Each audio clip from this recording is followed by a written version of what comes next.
courtroom fell silent, yet tension hung thick in the air. A woman, standing at the edge of her choices, faces the weight of years she can never reclaim. Behind those eyes lies a struggle few truly understand, a battle against addiction, regret, and lost time. Every word, every pause, feels like a heartbeat counting down to a life-altering verdict. What decision will she make? Redemption or confinement? The answer could change everything. Either way, your life, the time is going to pass. Either it's going to pass with you bettering yourself by taking care of your drug addictions. 2018 CR. All right, if y'all could not talk behind the court reporter, please. Just move it towards the end. Court is calling 2018 CR 10107, State of Texas versus Priscilla Amaya. Could I have parties announced for the record for the state? Jason Garahan, Your Honor. Lorraine Eastern for Miss Amaya. And are you Ms. Amaya? Yes, ma'am. Showing you what's entitled Motion to Enter Adjudication of Guilt and Revoke Community Supervision. Did you review that with your attorney? Did you understand it? Yes, I did. Are you the same Priscilla Amaya who was placed on deferred adjudication in 2018 CR 10107 for the offense of possession of a controlled substance, penalty group 1, less than 1 gram, on June 28, 2019 for a period of 3 years? Is that you? Yes, Your Honor. State? Yes, Your Honor. Violated condition number 5 in Bexar County, Texas. The defendant Priscilla Amaya did then and there fail to report to the supervision officer as directed for the months of November, December 2021 in violation of condition number 5. How do you plead to that? True or not true? Sure. Waive the remaining violated conditions, Your Honor. Any objection? No, Your Honor. Did you understand by pleading true to violation of condition number 5, the court could find it true, grant the motion, find you guilty, sentence you up to 2 years in the state jail facility, and up to a $10,000 fine? Did you understand? Yes, Your Honor. Knowing that, do you still wish to plead true to violation of condition number 5? Yes, Your Honor.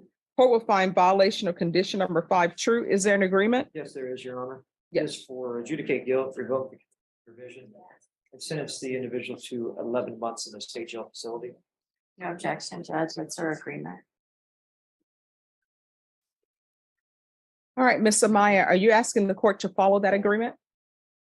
Yes, Your Honor. Are you waiving your right to appeal? Yes, Your Honor. All right, so what went wrong with you? To be honest with you, Your Honor, well, I relapsed and I didn't want to report. I thought working was good enough, but I didn't have my family intact, my kids all together. They were disappointed in me, so they stopped talking to me. But now Sorry, can you speak up? now I have my kids back in my life and I have my first grandbaby, so I see things different. I know I do need help. And I'm willing to take that help as an outpatient when I get out of Bexar County Jail. Here's the thing. If you want to remain on deferred adjudication, I will let you remain on deferred adjudication. But you're going into inpatient treatment, or either you're going to felony drug court. Now, you say, oh, I want to do my time, I will get out, and I will take care of things, and I will be clean and sober. 9 times out of 10, that's not going to happen. You know why? Because you are looking at 2 years in the state jail facility, and you couldn't do it.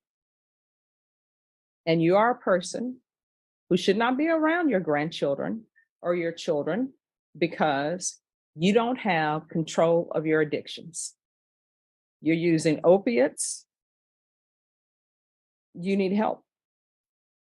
So if you want, here are your 2 choices. State and defense, they came up with their agreement. Here's your choice. 1, you can be referred to felony drug court. If felony drug court accepts you, great. If they don't, you go into inpatient treatment. Or you can go to the state jail facility for 18 months.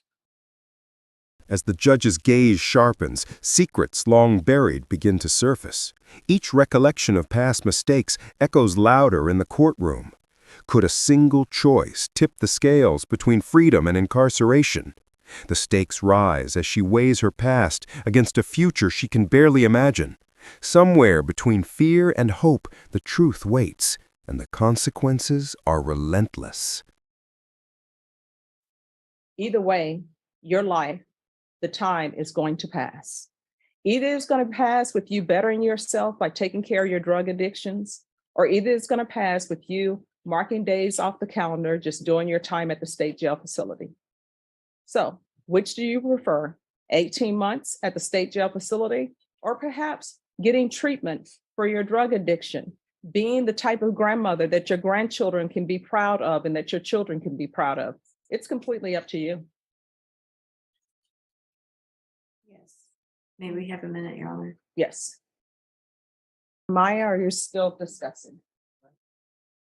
We're ready, Your Honor. All right. So we're back on the record. In 2018 CR 10107, State of Texas versus Priscilla Amaya. So, Ms. Amaya, have you had a chance to discuss things with your attorney? Yes, Your Honor. So which do you prefer? Your Honor, we're going to take the state jail time, but we are requesting that the court, if the court has the ability to refer or recommend her to a therapeutic community there for drug treatment, we are requesting that. All right. Then the court. I think that will allow her to get some credit for her time at state jail. All right. Is she waiving her right to appeal then or no? Yes, Your Honor.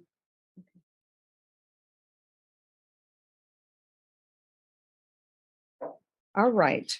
Then the court will find you guilty. The court will grant the motion, sentence you to 18 months in the state jail facility, give you credit for any time served, and the court will recommend the therapeutic community.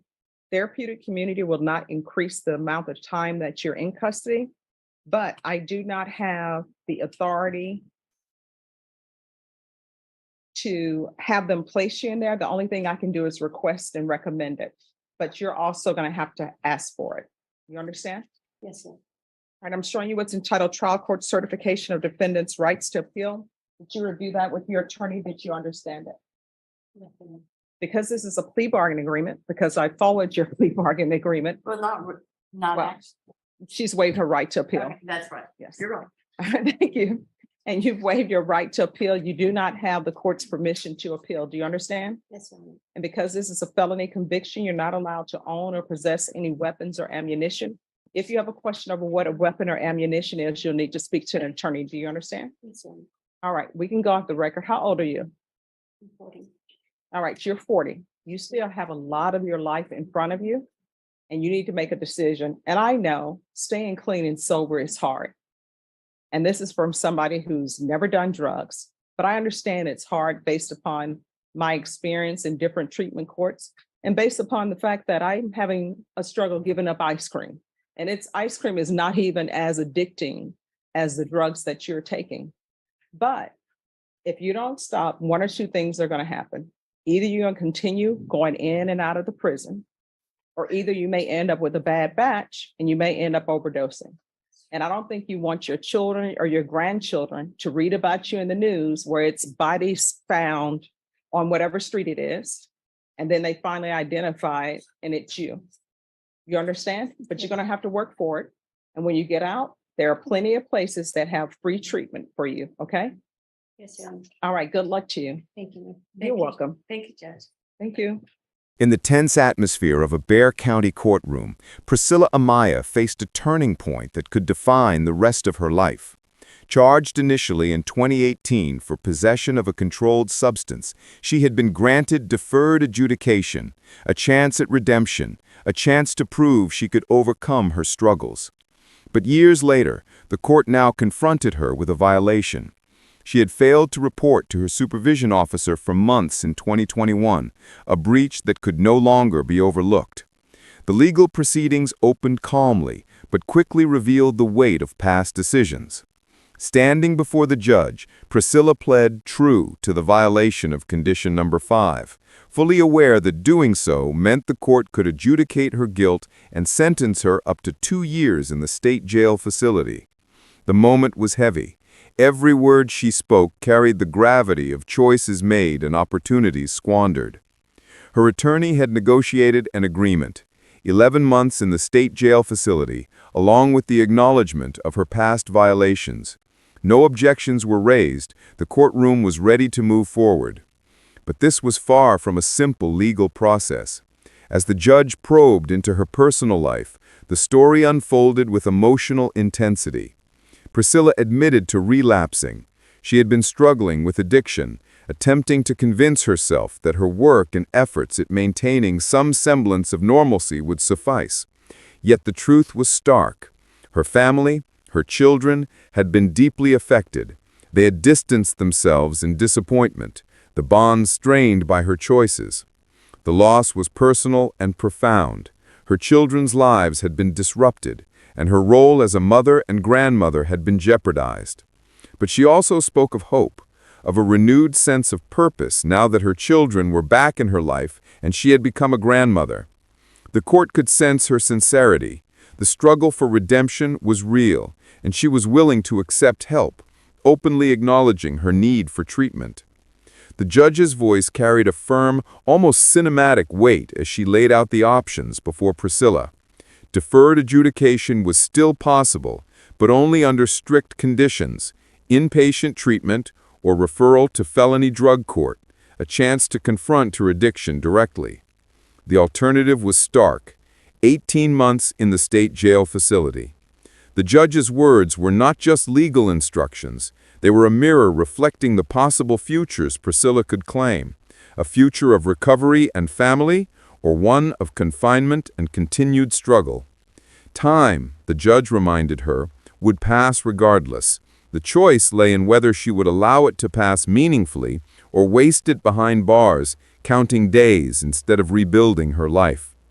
A brief pause in proceedings allowed Priscilla and her attorney to deliberate. Suspense gripped the courtroom. The audience could almost feel the weight of decision pressing down. When she returned, the choice was clear.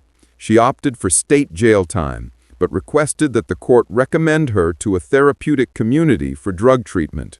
This was a pivotal moment, a delicate balance between accountability and the hope for rehabilitation. The court agreed to recommend, though final placement remained beyond its authority. The sentencing itself, though procedural, carried the emotional weight of years of struggle. The judge detailed the consequences of her felony conviction, emphasizing that weapons and ammunition would now be legally inaccessible to her, a stark reminder of the enduring ramifications of her choices. Priscilla, at 40 years old, still had much life ahead, yet she faced the undeniable truth: sobriety would demand effort, vigilance, and courage. The judge's analogy to everyday temptations, such as giving up ice cream, illustrated just how monumental the challenge would be. Addictions were far more powerful, far more insidious than small indulgences, and the stakes were far higher. The narrative of her life, revealed in just a few hours of courtroom proceedings, is a study in human struggle, the consequences of addiction, and the possibility of redemption. Priscilla's journey demonstrates the complexity of accountability. It is not only a legal matter, but a deeply personal battle against one's own habits, impulses, and past mistakes. Her choices had tangible impacts. Her children, her grandchildren, and her own freedom hung in the balance. Each step, from failing to report to seeking treatment, highlighted the tension between despair and hope, punishment and possibility. Ultimately, Priscilla Amaya's story is a meditation on the fragility and resilience of the human spirit. The courtroom, often seen as merely a place of judgment, becomes a stage where personal struggles unfold in stark relief. The decision she made to accept her sentence while seeking the possibility of therapeutic intervention reflects a profound awareness of her vulnerabilities and a tentative step towards transformation. The consequences are real, yet so is the hope. This case leaves viewers reflecting on deeper questions. How do we balance punishment with compassion? How does one confront the cycles of addiction and self-sabotage? And perhaps most importantly, what does it take for a person to reclaim their life, one choice at a time, in the face of overwhelming odds? The courtroom drama, filled with tension, moral reckoning, and emotional gravity, reminds us that behind every legal proceeding lies a human story, raw, compelling, and often more complex than it appears. In the end, Priscilla Amaya walks away with time to serve, but also with the chance to change. The clock will move forward, relentlessly, whether she takes it seriously or not. And in that relentless passage of time lies the true suspense. Will she rise, recover, and redefine her legacy? Or will she succumb again to the shadows that once controlled her? The answer is yet unwritten, and it is precisely that uncertainty that makes her story unforgettable.